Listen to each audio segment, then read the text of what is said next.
Okay, before we move on to plot, let's talk about relationships, because both of these movies have a buddy comedy quality to them, as well as a building relationship between the main character and a human. In the case of Shrek, we have Shrek and Donkey's friendship and the romantic build-up between Shrek and Fiona, and in Monsters, Inc., we have Sully and Mike's friendship and the friendship between Sully and Boo, and to a lesser degree, Boo and Mike. Now, I am a sucker for this kind of romance. One of the reasons why I was surprised that Megamind didn't appeal to me more, at least in terms of the romance in that movie.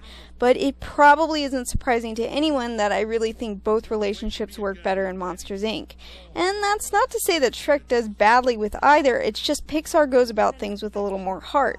Sully and Mike's friendship feels genuine. They stick with each other regardless of the situation, and when they have that obligatory falling out, it's believable on both sides.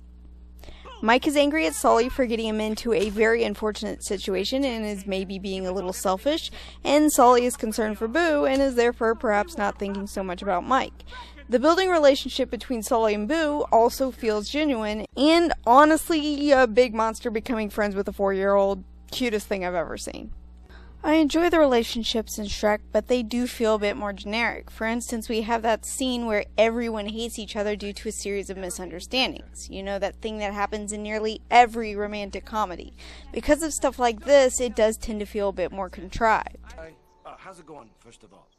Good? Good for me too. I'm okay. I saw this flower and thought of you because it's pretty and, well, I don't really like it, but I thought you might like it because you're pretty. But I like you anyway. I'm in trouble. So despite the fact that I really do like both sets of characters, Monsters, Inc. edges Shrek out with both the villain and the way the characters interact with each other. So, on to the plot. Shrek is forced into visiting Duloc to confront Lord Farquaad because he flooded his swamp with fairy tale creatures that he banished from the kingdom. Farquaad, in the meantime, is trying to marry a princess so that he can become king, but is too lazy or too much of a pussy to rescue her himself. He holds a tournament for it, which Shrek gets involved in accidentally and then wins. Farquaad decides to send Shrek on the quest, and he agrees if Farquaad in turn promises to get rid of the creatures he dumped in his swamp. This places Shrek in the role of unexpected hero, and from there it's probably pretty obvious how things are going to go down. People of Duloc, I give you our champion! What? Congratulations. Shrek is what you would refer to as a satire.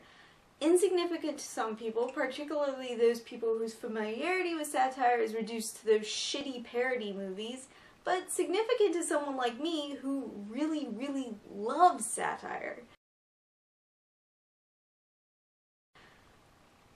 Good satire. See, I didn't like Shrek because it was funny, because honestly the humor in the first Shrek movie is kind of hit and miss. Mostly I liked it because it messed with the fairy tale formula and put an abnormal character in a heroic role. A lot of people prefer Shrek 2, which is by far the superior comedy, but honestly, in terms of satire, I like the first Shrek better, just because it had less gimmicks. Now, 2 does have a lot of clever visual gags, but later Shrek movies got downright sad and desperate when it came to the satirical elements. Although I do kind of like that feminism bit in 3, but that was like the only thing. To the people who are not as familiar with satire, I think my favorite definition came from a high school literature class where it was described to me as being a piece of film or literature that poked fun of something in order to reveal greater truth. Now, that doesn't cover all forms of satire, but I always liked that description, and to a degree, that's kind of what Shrek does. It pokes fun at the typical fairy tale in order to teach the whole don't judge people before you get to know them thing, and to a more admirable extent, at least in my eyes, be true to yourself and accept yourself for who you are. But here's the thing, poking fun at something does not necessarily mean that you're criticizing or even disagreeing with the thing you're parodying. Sometimes it does, sometimes it just encourages people to think for themselves, and sometimes it's in favor of the thing it's parodying and is just trying to get people to look at it in a different way. For instance, my favorite author of all time is Terry Pratchett. He's an English writer, and though many people debate whether or not he's a full-fledged satirist because his stories tend to be very character-driven, and most traditional satirists focus less on characters and more on ideas, everything he writes does have high satirical elements. And one thing he satires a lot are fairy tales. Terry Pratchett writes primarily for adults, but he does have a handful of young adult books as well. For the most part, his stories try to get across that real life doesn't work like it does in stories. You can't wish on stars to get what you want, you can't force people into having happy endings, and everything you do has consequences. And then Jack chopped down what was the world's last beanstalk, adding murder and ecological terrorism to the theft, enticement and trespass charges already mentioned, and all the giant's children didn't have a daddy anymore. But he got away with it, and lived happily ever after without so much as a guilty twinge about what he had done. Which proves that you can be excused just about anything if you're a hero, because no one asks inconvenient questions. Played up for laughs as satire generally is, but with thought-provoking undertones and no cheap humor. Although he does seem to favor the occasional pun. It's hard to take Shrek seriously as a satire when you throw in the other stuff. At the time it was kind of different for a kids movie, because while there are movies that do this for adults, with varying levels of intelligence, this was kind of a new thing for children. But if you put it against something like this, the ineptitude shows, believe me.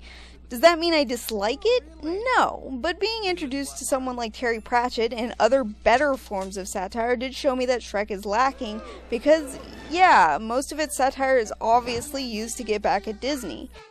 You could argue this and it doesn't have a bad message overall, but I've seen it done way more intelligently and with a lot more care. Monsters, Inc., like most Pixar movies, is very quirky and has an interesting premise. There's a whole monster world and scaring children is just a living. The best part of this movie is the dynamic between Boo and the monsters. It, at least in my opinion, is where some of the best laughs come from, and really is quite heartwarming. The conclusion of the movie is set up well enough, and I'm impressed that they were able to pull off a scenario where using children's laughter did not come across as cheesy as hell. This movie is clever and charming and heartwarming, and I'm only sorry I didn't make an effort to see it sooner than I did. And the final conclusion of this comparison is going to come down to one word: lastability. Monsters, Inc. has lastability. It's a touching story with genuine emotions based on a clever premise that people will remember. Now, I'm not saying Shrek isn't memorable. It probably would have been a classic if the franchise had had the sense to go the fuck away a long time ago, but it's nothing special anymore. The things that made it unique at the time really aren't all that impressive now that people are taking children's movies and animated films more seriously. And yet, Monsters, Inc. is still pretty unique and is still a lot of fun. So, Oscars 2002. Shrek was the first movie to win their animated film award, and in my opinion it shouldn't have, and today it probably wouldn't have. Monsters, Inc. is the superior movie. It was the superior movie back then too. Shrek may have been huge, but if the two films were analyzed today, I think they might have come to a different conclusion. Even disregarding the shitty sequels, even taking into account all of Shrek's good qualities, and I do still think there are good qualities, I really don't see how this movie comes on top. And honestly, the only conclusion I can make based on that is that it's because Shrek was aimed at a slightly older audience. You know what? This kind of pisses me off. If you're going to take two films and put them in a category for comparison, then you don't pick the one you prefer or the one that did better in the box office. You base it on its overall quality, regardless of whether or not one appeals to a larger audience and is okay with saying the word ass and one stays relatively innocent. I guess what I'm really trying to say here is the Oscars suck, at least when it comes to animation. Maybe now that animation is being taken more seriously, that'll change, but I'm not holding my breath. I'm the animated heroine, and... Thank you very much.